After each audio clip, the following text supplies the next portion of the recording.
The coffee cup trembled in Margaret Chen's weathered hands as she watched the black sedan pull into the parking lot of Rosie's diner. Through the rain-streaked window, she could see the driver stepping out first, a man in an expensive suit who moved with the calculated precision of someone accustomed to being watched. Then came the passenger, and Margaret's breath caught in her throat. She recognized him immediately, not from personal acquaintance, but from the countless newspaper articles and magazine covers that had featured his face over the past decade. Richard Blackwood, tech billionaire, venture capitalist, the man who had built an empire from silicon and code.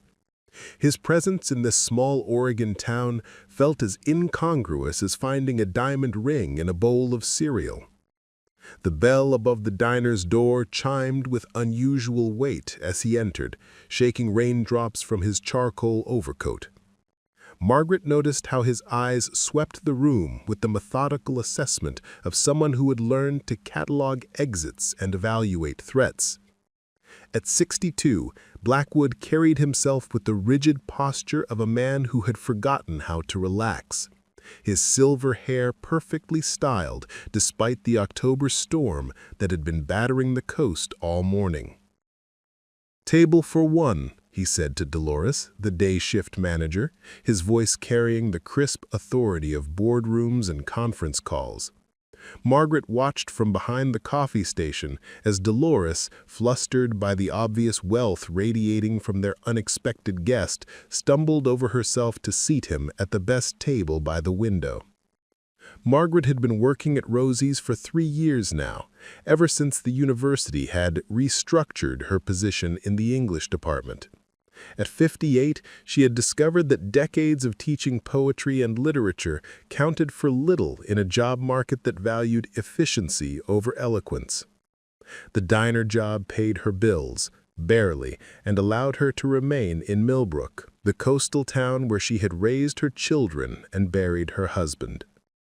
She approached Blackwood's table with the practiced smile she had perfected for difficult customers, the one that conveyed warmth without invitation, service without subservience. "Good morning. Coffee to start." He looked up from his phone, and for a moment Margaret saw something flicker across his features, a shadow of recognition, though she was certain they had never met. His eyes were gray, the color of storm clouds, and deeply tired in a way that spoke of sleepless nights and burdens that money couldn't lift. "Yes, coffee black." He returned his attention to his phone, fingers moving across the screen with rapid efficiency. Margaret noticed the tremor in his left hand, so slight that someone less observant might have missed it entirely. As she poured his coffee, the rich aroma mixing with the scent of rain and bacon grease that perpetually filled the diner, Margaret found herself studying his face more closely.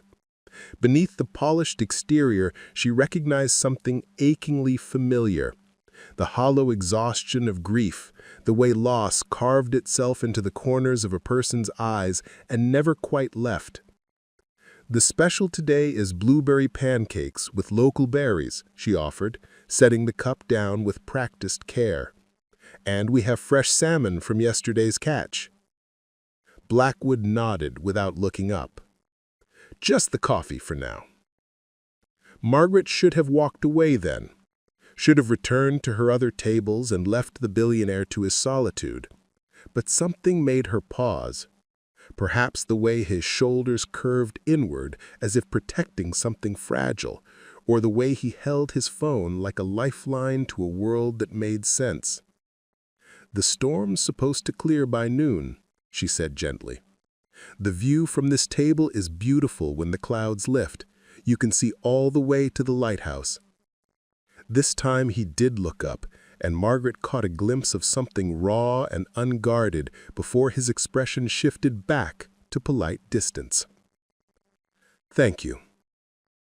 She was turning to leave when the words came to her, unbidden and surprising in their clarity.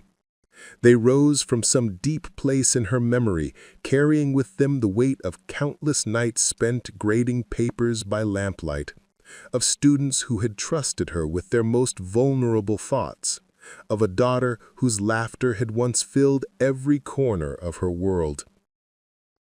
"The lighthouse keeper's daughter once told me," Margaret began, her voice taking on the cadence she had used in her classroom, "that storms don't come to destroy, but to wash clean what we've forgotten how to see."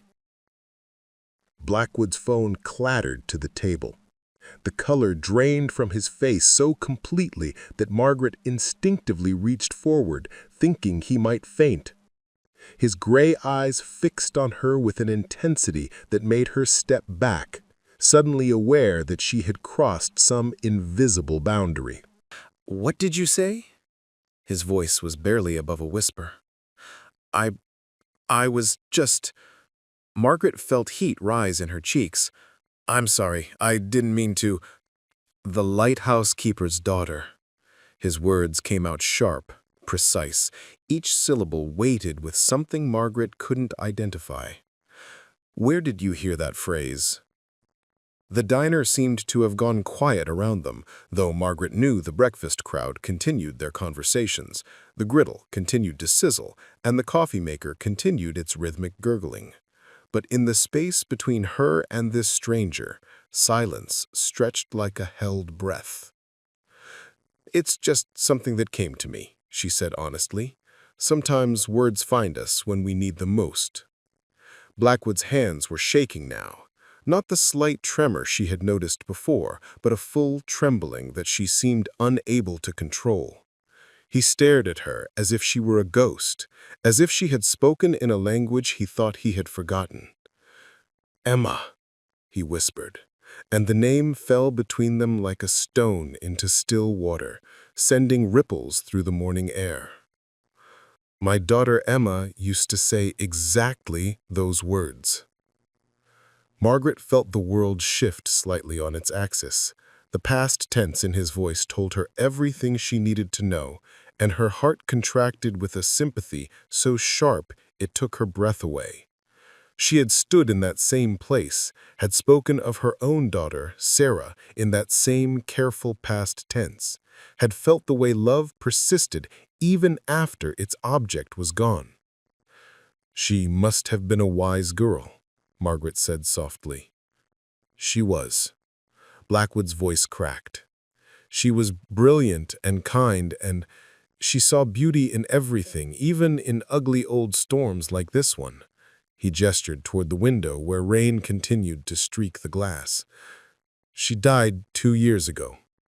Cancer. She was only 23. The words hung in the air between them, heavy with a grief that Margaret recognized in every fiber of her being. She had lost Sarah 5 years ago, not to cancer, but to a drunk driver who had run a red light on a Tuesday evening in March. The pain had evolved, had become something she carried rather than something that carried her, but it never truly left.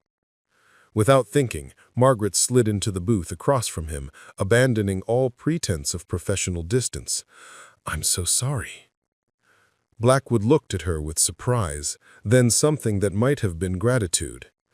She was studying marine biology. She loved the ocean, spent every summer working at research stations along the coast. She used to send me emails full of poetry about tide pools and sea creatures and the way lighthouse beams looked like hope made visible. She sounds like someone who understood that the world is full of small miracles. "Yes." He smiled, and for a moment the grief lifted enough to let something else shine through. "Yes, that's exactly what she believed. She used to say that storms don't come to destroy, but to wash clean what we've forgotten how to see. She said her grandmother told her that, but..." He paused, confusion clouding his features. "But her grandmother died when Emma was very young. Emma couldn't have remembered her well enough to quote her." Margaret felt a chill that had nothing to do with the October morning. "Sometimes the words we need find us in mysterious ways." "Who are you?" Blackwood asked, and there was something almost desperate in the question. "I mean, I know you work here, but who are you really? I'm Margaret Chen. I used to teach English literature at the community college. Now I pour coffee and serve pancakes." She paused, then added quietly, "And I lost my daughter too." Understanding passed between them like a current, invisible but powerful. Blackwood reached across the table and for just a moment covered her hand with his.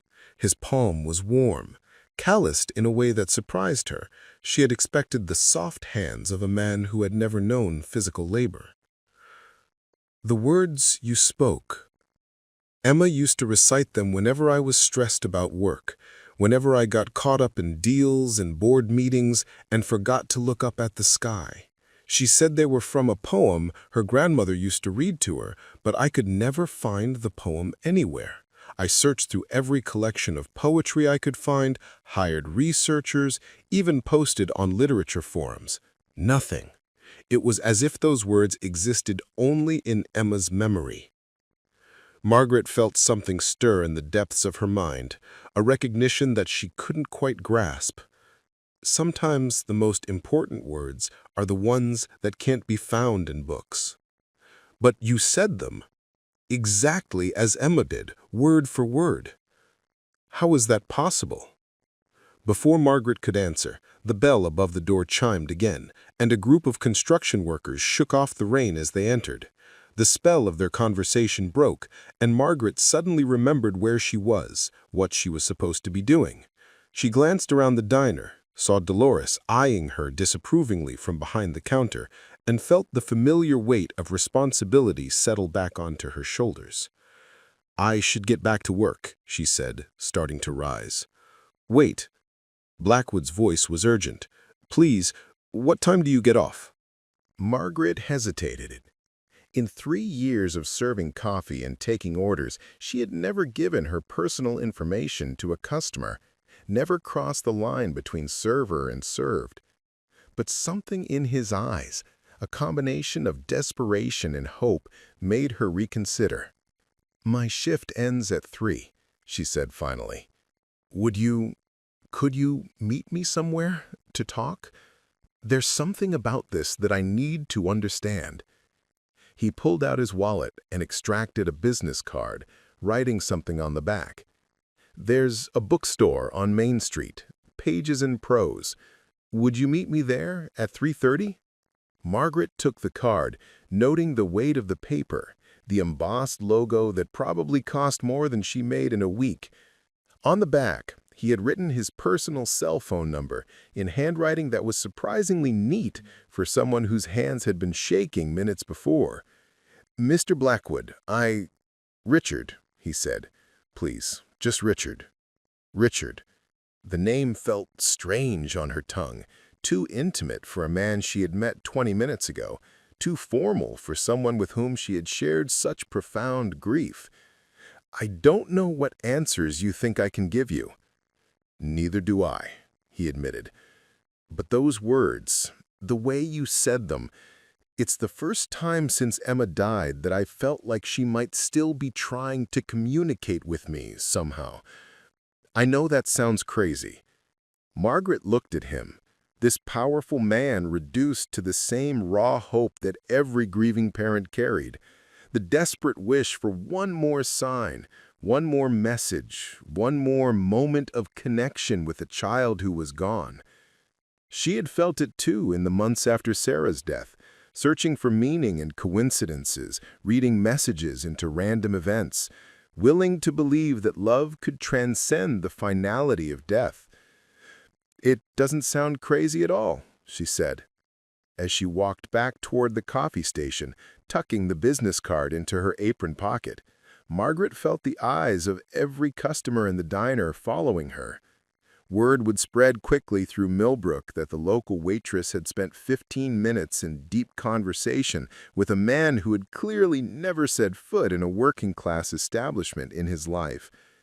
The small town's gossip network would have the story embellished and circulating before lunch. But Margaret found she didn't care about the gossip, didn't care about Dolores's disapproving stares or the whispered conversations that would follow her home. For the first time in years, she felt the stirring of something that might have been purpose, the sense that her path had intersected with someone else's in a way that mattered. She glanced back at Richard Blackwood, who had returned to staring out the window, but whose posture had subtly changed. The rigid defensive line of his shoulders had softened slightly, and his breathing seemed deeper, less constricted. Whatever had passed between them had affected him as profoundly as it had her.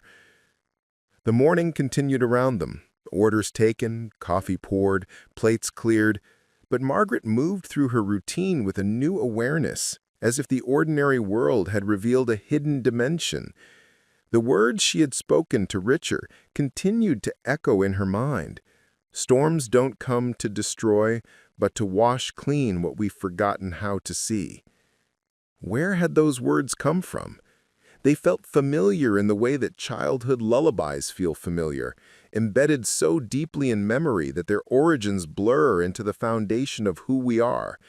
But Margaret couldn't remember ever reading them in a book, couldn't recall teaching them in any of her classes. They had simply risen to the surface when needed, as if they had been waiting patiently in the depths of her consciousness for this exact moment.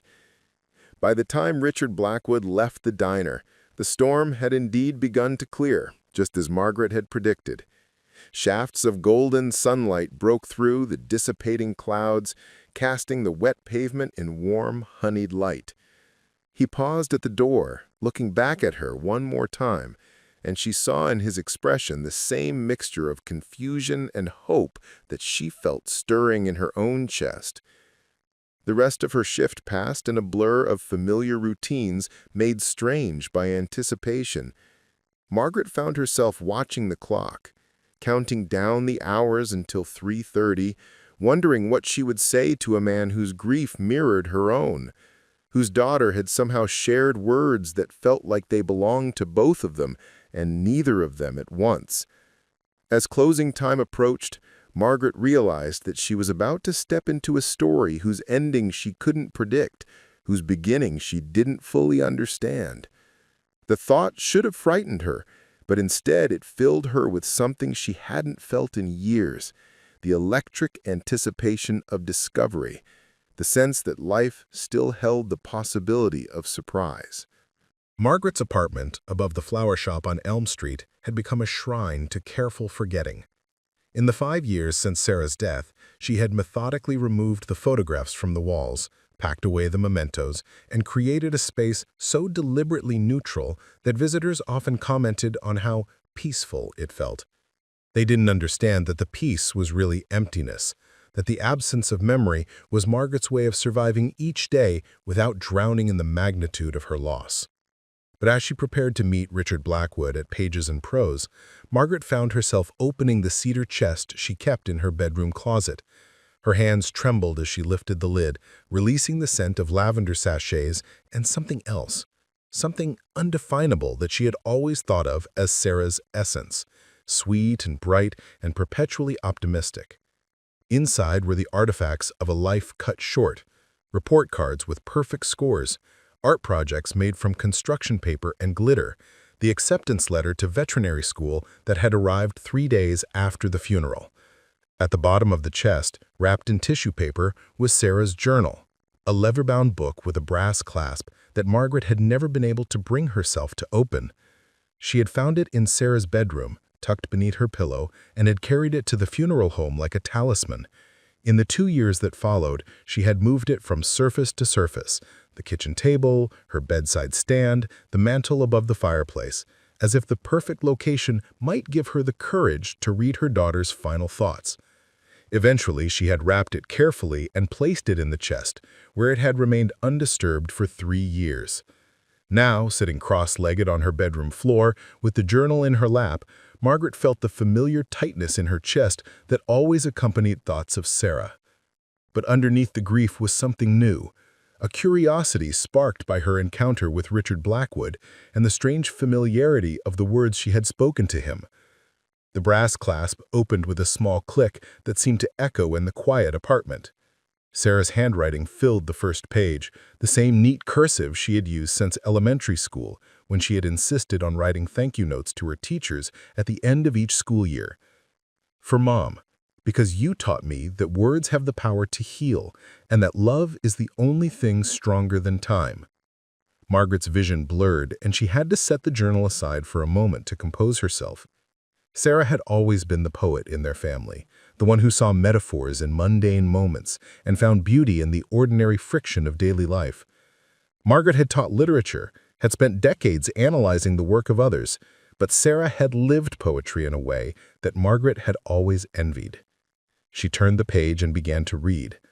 The entries were dated starting from Sarah's senior year of college, chronicling her excitement about veterinary school, her concerns about leaving Margaret alone, her dreams of opening a practice that would serve both wealthy pet owners and families who couldn't afford expensive care. But scattered throughout the practical considerations were observations that took Margaret's breath away. Watch the sunset from the pier tonight. Mom always says that endings can be beginnings if you know how to look at them right. The sun doesn't disappear, it just goes to light up someone else's morning. That's what I want to do with my life, be someone's morning light. Margaret recognized her own words reflected back through her daughter's perspective, transformed and elevated by Sarah's natural optimism. She had forgotten saying those things, forgotten the countless small conversations that had shaped Sarah's worldview. But Sarah had remembered, had carried those casual moments of maternal wisdom like treasures. Several pages later, Margaret found what she had been unconsciously searching for. "Mom's been having nightmares again," Sarah had written. "She thinks I don't notice, but I can hear her walking around the house at 2 a.m., making tea she'll never drink, straightening books that are already perfectly arranged. I know she's thinking about Dad, about how young he was when he died, about all the conversations they never got to have. Yesterday, I found her crying in the garden, holding that photo of Dad with his fishing boat. I wanted to say something profound, something that would take away her pain, but all I could think of were the words Grandma Rose used to whisper to me when I had bad dreams.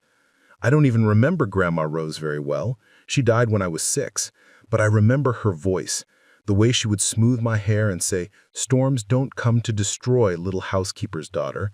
They come to wash clean what we've forgotten how to see.' I told Mom those words yesterday, and for the first time in months, she smiled. Really smiled, not the careful one she uses when she thinks I'm watching. I don't know why Grandma Rose called me lighthouse keeper's daughter, but I like to think it means I'm supposed to help people find their way through dark times."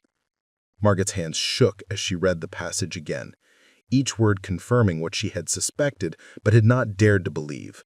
Richard Blackwood's daughters, Emma, had spoken the same words that Sarah had attributed to Margaret's own mother, Rose Chen, who had died of pneumonia when Sarah was just 6 years old.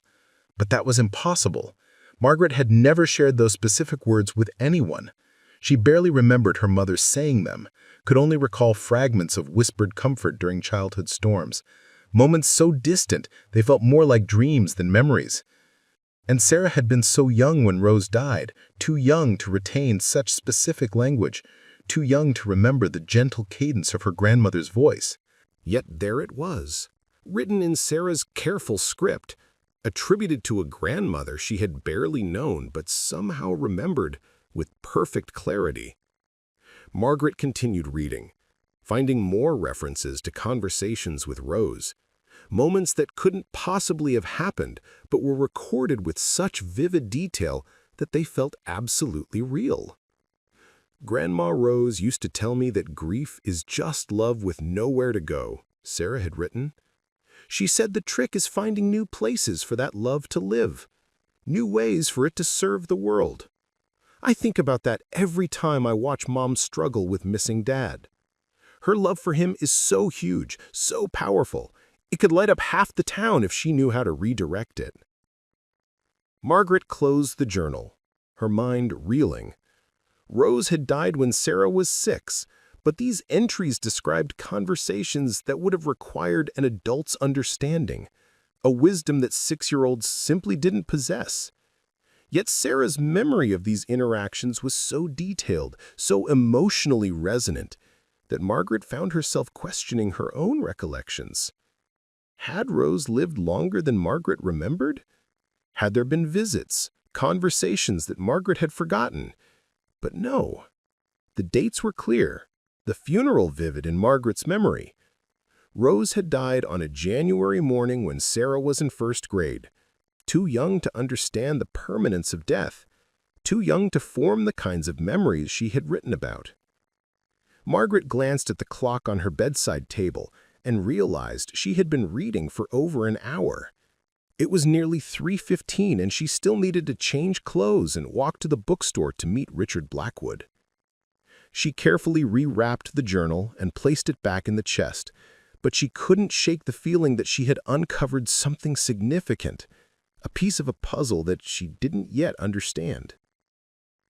As she changed into her best sweater, a soft gray cardigan that Sarah had given her for her birthday 3 years before the accident, she found herself thinking about the nature of memory, about the ways that love could transcend the boundaries of time and logic.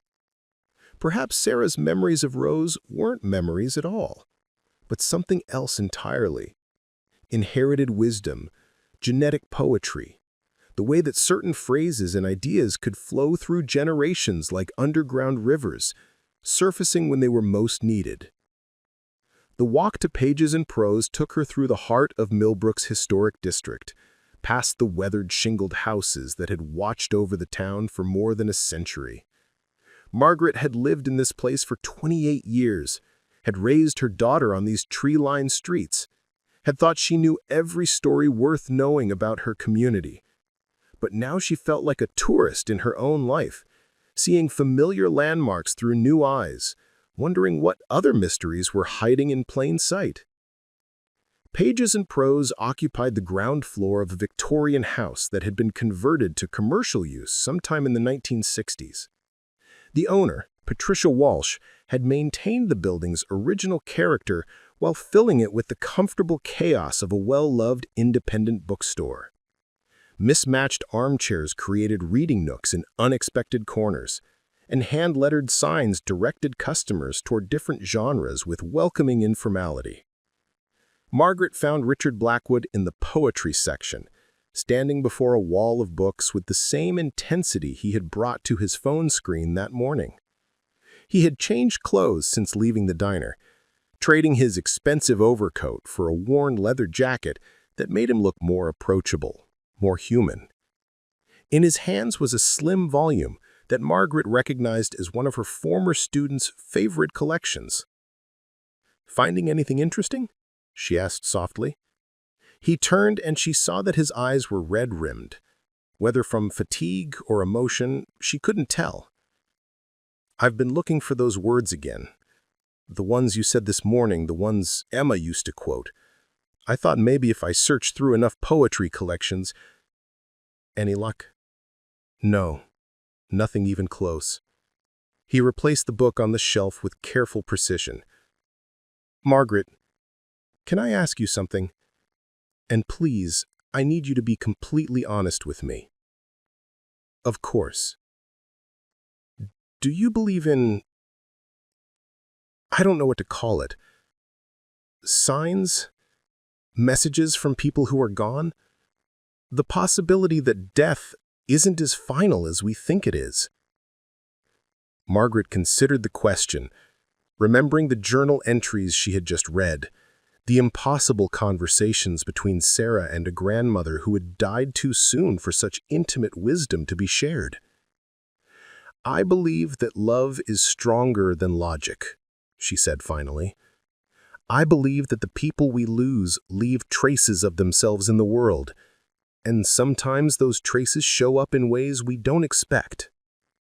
Richard nodded, as if her answer confirmed something he had been hoping to hear.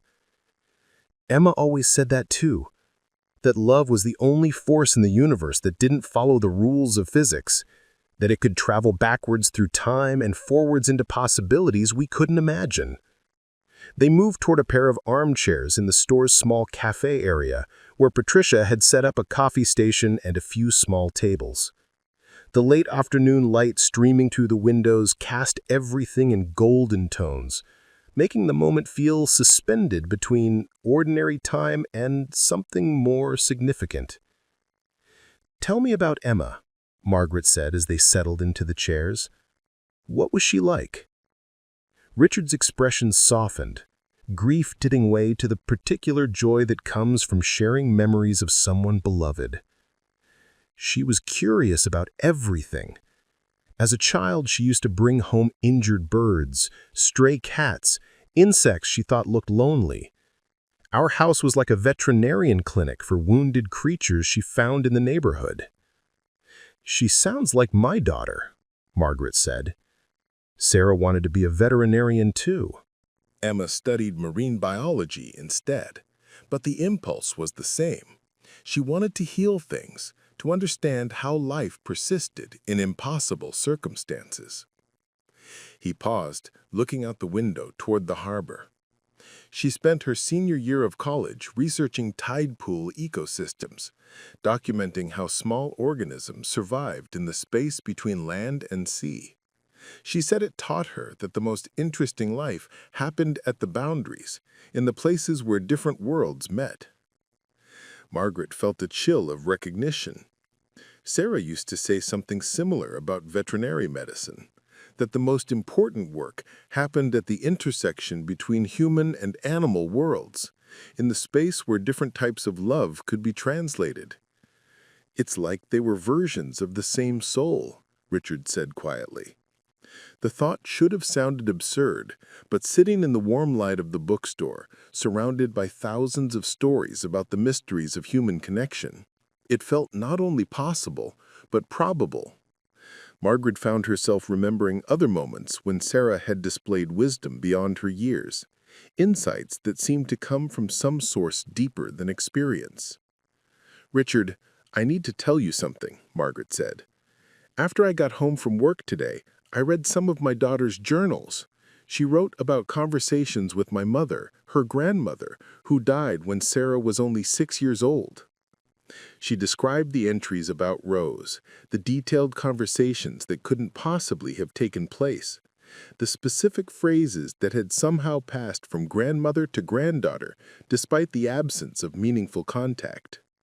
Richard listened with growing amazement, occasionally asking questions that revealed he understood exactly what she was describing.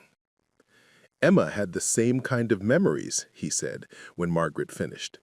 "She claimed to remember conversations with her grandmother, my mother, who died when Emma was 4. But Emma could quote her verbatim, could describe the sound of her voice, the way she smelled, like vanilla and cinnamon. It was uncanny." "What did the doctor say?" "Well, that children sometimes create false memories, especially around traumatic events like death, that Emma's mind was processing grief in a creative way." Richard's voice carried a note of skepticism. "But Emma's memories were so specific, so consistent, and they weren't random. They always contained exactly the wisdom she needed for whatever she was facing." Margaret leaned forward in her chair. "The words I spoke to you this morning about storms washing clean what we've forgotten to see, Sarah attributed those exact words to my mother, but I don't remember my mother ever saying them, at least not in the way Sarah described them. And Emma attributed them to her grandmother, even though she couldn't have remembered her well enough to quote her." Richard shook his head slowly. "Margaret, what if we're looking at this backwards? What if the words didn't come from our mothers or grandmothers? What if they came through them?" "What do you mean?" "What if there are certain truths that find their way into the world through people who are open to receiving them? What if Emma and Sarah were both connected to some source of wisdom that transcended their individual experiences?" The idea hung between them like a bridge connecting two distant shores. Margaret had spent her career teaching literature, analyzing the ways that poets and writers accessed truths that seemed to come from beyond their personal knowledge. She had read Rilke's letters about waiting for poems to arrive, had studied Dickinson's descriptions of verses that felt dictated rather than composed. The notion that wisdom could flow through people rather than from them wasn't entirely foreign to her intellectual framework. but accepting it as an explanation for their daughter's shared knowledge required a leap of faith that challenged everything she thought she understood about the nature of reality. "There's something else," Richard said, pulling a folded piece of paper from his jacket pocket. "Emma kept journals too, and after she died, I found this entry. I've been carrying it with me for 2 years, but I've never shown it to anyone." He unfolded the paper carefully, as if it were made of something more fragile than ordinary writing stock. Margaret could see Emma's handwriting, different from Sarah's, but equally precise, equally careful. "She wrote this the week before she died," Richard said, his voice barely above a whisper, "when she was already too weak from the treatments to write much of anything." He handed the paper to Margaret, and she read Emma's final words with growing astonishment. "I dreamed about the lighthouse keeper's daughter again last night. She was older this time, with silver-streaked hair and hands that knew the weight of loss. She was serving coffee to strangers, but really, she was serving hope, one cup at a time. She told me that storms don't come to destroy, but to wash clean what we've forgotten how to see. And I knew she was passing those words through me to someone who would need them someday. I don't know who the lighthouse keeper's daughter is, but I think she's going to help Dad remember that love doesn't end with death. It just changes form, like water becoming rain, becoming ocean, becoming sky." Margaret's hands shook as she read the passage again. Emma had dreamed of her, had somehow seen her serving coffee, had known that she would need those specific words to offer comfort to a grieving father.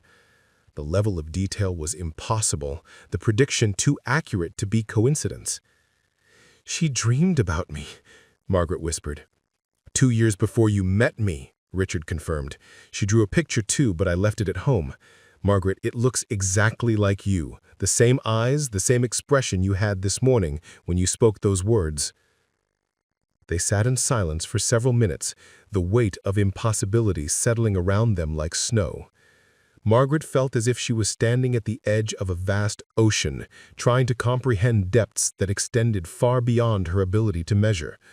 The rational part of her mind rejected what she was hearing, but her heart recognized the truth in it with absolute certainty.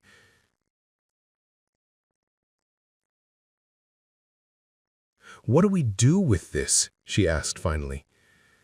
Richard looked at her with an expression of profound gratitude, mixed with something that might have been relief.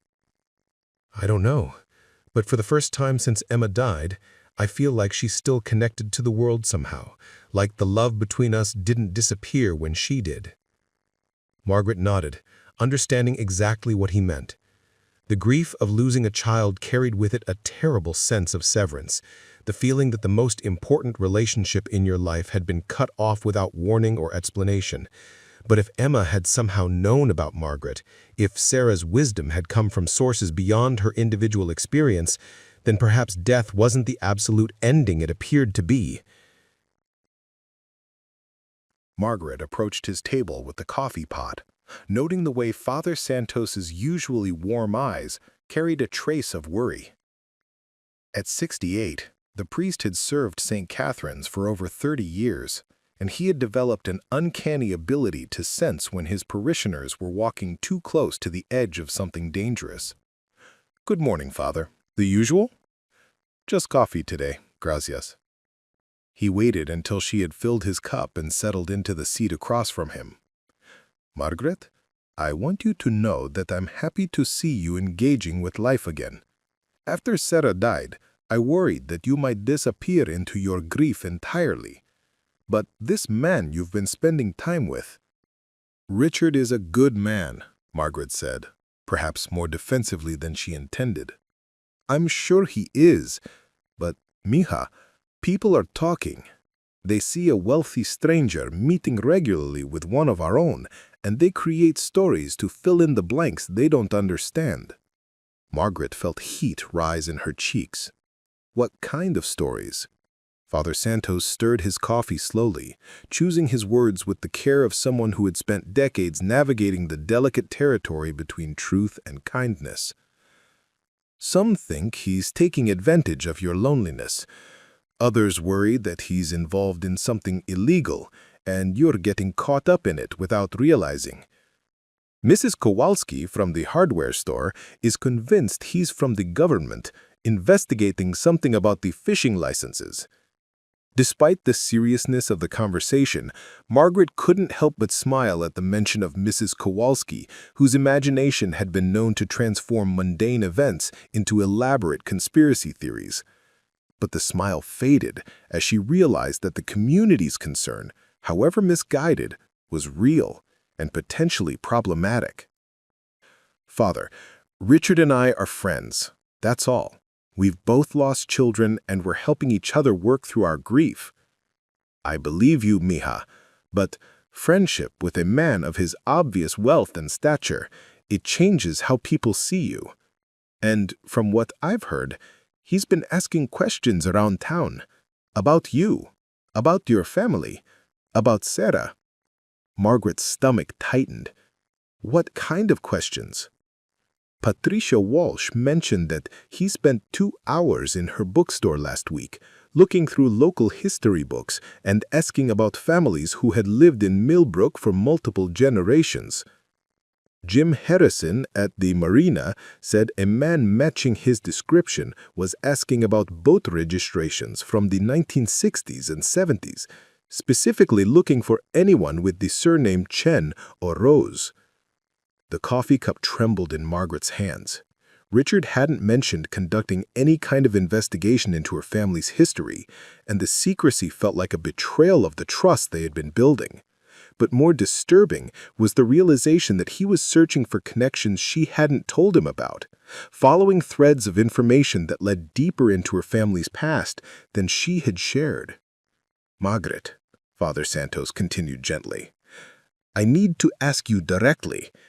Is there anything about this friendship that might put you in danger, financially, emotionally, or otherwise? Before Margaret could answer, the bell above the door chimed, and Richard Blackwood entered the diner. He paused when he saw Father Santos sitting in his usual booth, his expression shifting from pleased anticipation to guarded concern. Margaret watched as he assessed the situation with the quick calculation she had come to recognize as one of his most defining characteristics. Good morning, Margaret. I don't want to interrupt. Richard, this is Father Miguel Santos, Margaret said, feeling the weight of the moment. Father Santos, this is Richard Blackwood. The two men shook hands with the polite weariness of dogs meeting on neutral territory. Father Santos had the advantage of knowing exactly who Richard was and why Margaret might be in danger, while Richard was clearly trying to assess whether the priest posed a threat to whatever fragile connection he had built with Margaret. Mr. Blackwood, Margaret has been a part of this community for nearly 30 years. She's family to many of us. I understand, and I want you to know that I have nothing but respect for Margaret and for this community. I'm sure you do, but respect from a distance and involvement in someone's daily life are two very different things. Margaret has been through enough loss. She doesn't need additional complications. Margaret felt a flash of irritation at being discussed as if she weren't present, as if she were incapable of making her own decisions about friendship and risk. Father, I appreciate your concern, but I'm perfectly capable of managing my own relationships. Of course you are, mija, but sometimes, when we're grieving, we make choices we wouldn't normally make. We become vulnerable to people who might not have our best interests at heart. Richard's jaw tightened almost imperceptibly. Father Santos, I understand your protective instincts, but I think you're operating under some misconceptions about my intentions. Then perhaps you could clarify your intentions, the priest replied evenly. Because from where I sit, a billionaire who makes regular trips to a small coastal town to have coffee with a waitress is either running from something or chasing something. Either way, it usually ends badly for the waitress. The words hung in the air like a challenge, and Margaret realized that she was witnessing the collision of two different worlds, Richard's realm of power and privacy, and Father Santos's domain of community protection and moral accountability. Both men cared about her welfare, but they were operating from completely different sets of assumptions about what constituted safety and appropriate behavior. "You're right to be concerned," Richard said finally, his voice carrying a note of resignation. "If I were in your position, I would be asking the same questions. Margaret, would you be comfortable if I explained to Father Santos why I've been coming here?" Margaret nodded, curious to hear how Richard would describe their connection to someone who didn't share their experience of loss and inexplicable coincidence. Richard settled into the booth next to Father Santos, his posture more relaxed than Margaret had seen it since their first meeting. "Father, I lost my daughter 2 years ago. Emma was 23, brilliant, full of plans to change the world. Her death nearly destroyed me." Father Santos's expression softened immediately. Whatever he had been expecting, it wasn't this direct acknowledgement of grief. "I'm sorry for your loss." "Thank you. The thing is, Emma used to quote certain phrases, words of wisdom she claimed came from her grandmother.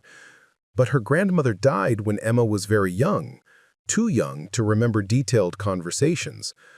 I never understood where those words came from until I heard Margaret speak them exactly as Emma used to." Margaret watched Father Santos process this information, seeing the moment when his suspicion began to transform into something closer to wonder. "The same words?" the priest asked. "Identical, word for word, in the same cadence, with the same meaning. And it turns out that Margaret's daughter, Sarah, attributed those same words to her grandmother, who also died when Sarah was very young." Father Santos looked between them with growing understanding. "You think your daughters were somehow connected?" "I think our daughters were accessing something larger than their individual experiences. I think there are truths that find their way into the world through people who are open to receiving them.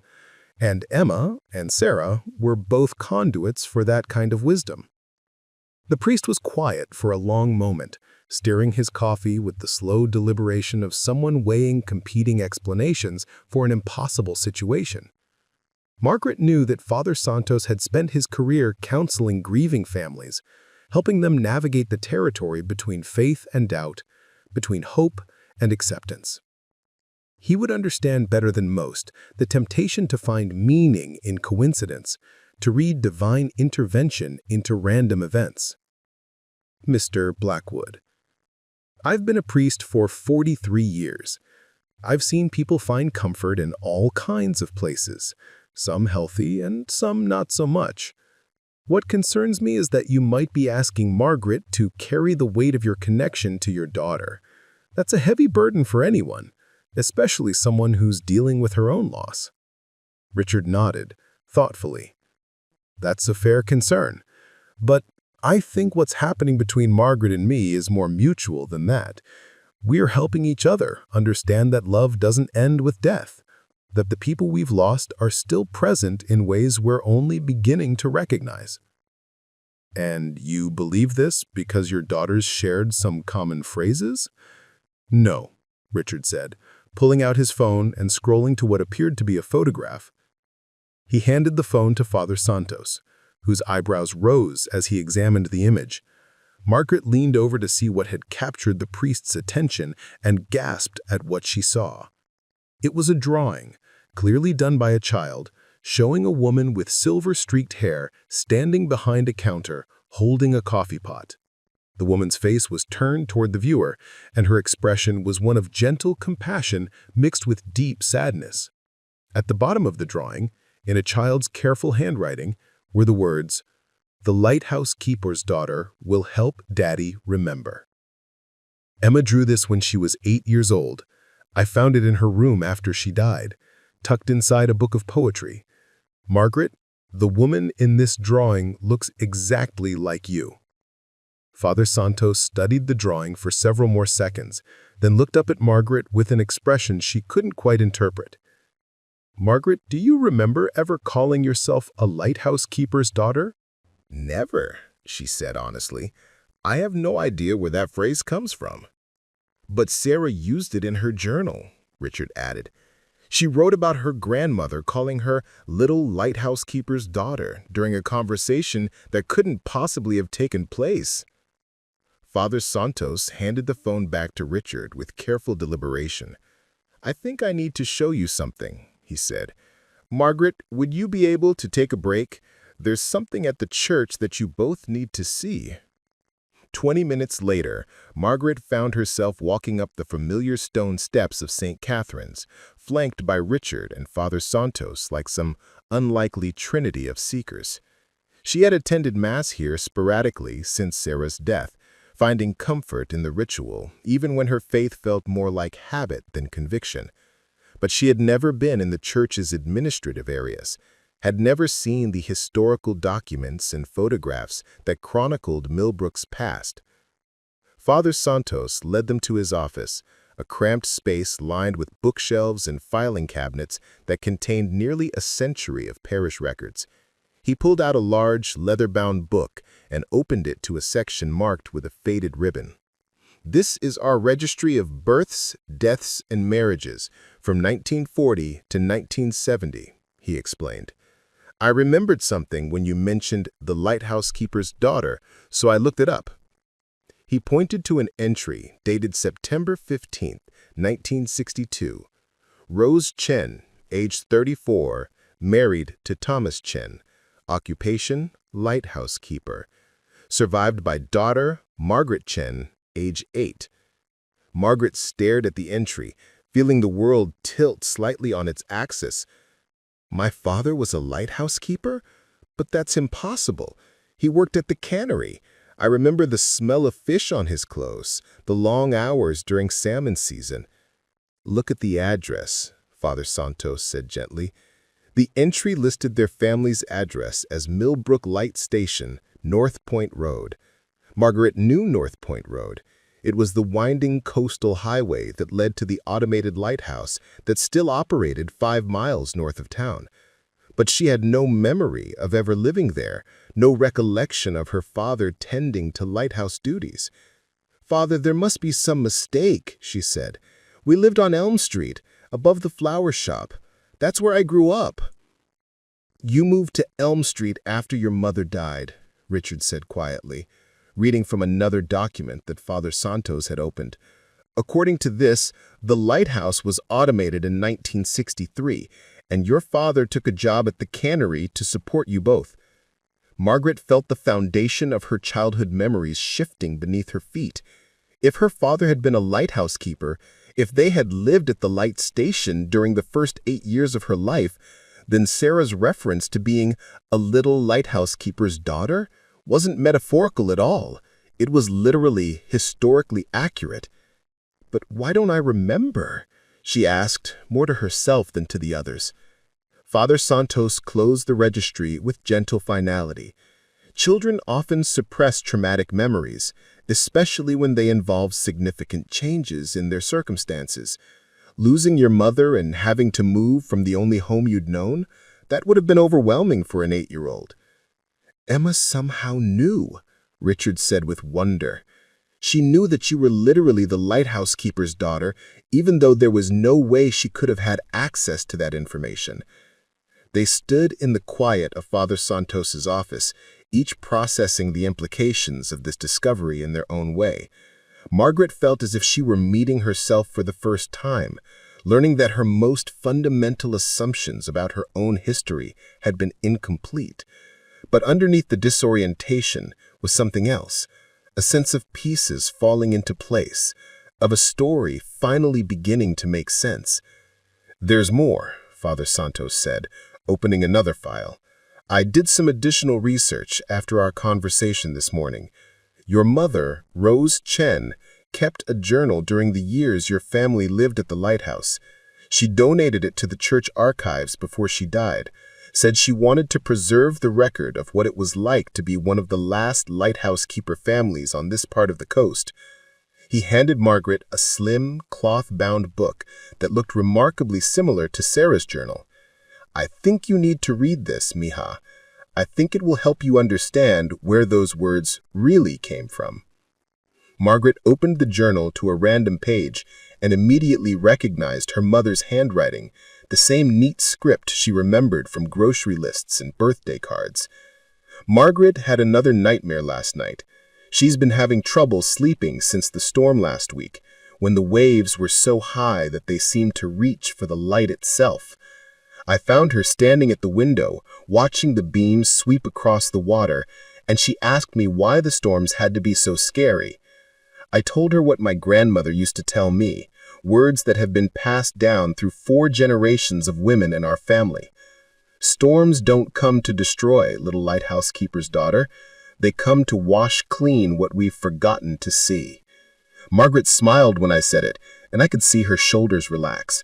There's something about those words that carries peace with it, something that transcends the specific situation and speaks to a deeper truth about the nature of difficult times. I hope someday Margaret will understand that she carries those words not just for herself, but for others who will need them. The women in our family have always been lighthouse keepers in one way or another, helping people find their way through the dark. Margaret's hands shook as she read her mother's words. Rose had explicitly stated that the phrase about storms had been passed down through generations, that Margaret herself was destined to share those words with others who needed them. It was as if her mother had somehow known that 40 years later, Margaret would speak those exact words to a grieving billionaire whose daughter had been waiting to hear them. "This is impossible," she whispered. "No," Richard said, his voice filled with quiet amazement. "This is exactly what Emma told me would happen. She said that love creates its own geography, its own network of connections that exist outside of time and logic. She said that somewhere in the world there was a woman who carried the same light her grandmother had carried, and that when I needed to remember that love was stronger than death, that woman would find me." Father Santos nodded slowly. "I've seen many things in 43 years of ministry that couldn't be explained by conventional logic, but I've learned that the absence of explanation doesn't negate the presence of truth.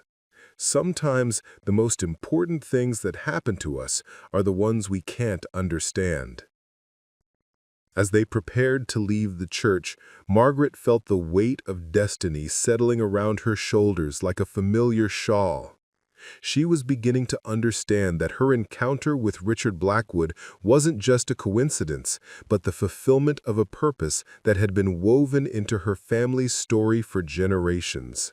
She was the lighthouse keeper's daughter, called to help others navigate through their storms, carrying words of wisdom that belonged not just to her, but to a legacy of women who had served as beacons for those lost in darkness. 6 months later, Margaret stood behind the counter of a different kind of establishment, the Millbrook Community Grief Center, housed in a renovated Victorian that Richard had quietly purchased and donated to the town. She no longer served coffee to strangers, but she served something more essential: understanding to those navigating their darkest storms. The center had grown organically from their shared recognition that grief was not meant to be carried alone. Richard used his resources, Margaret used her gift for connecting with people in pain, and Father Santos provided the spiritual foundation that kept them grounded in service rather than self-indulgence. They called it the Lighthouse Project, a name that honored both Margaret's heritage and Emma's vision of love as a beacon that guided people home to themselves. Support groups met in circles, not rows, and every session began with words that traveled through generations.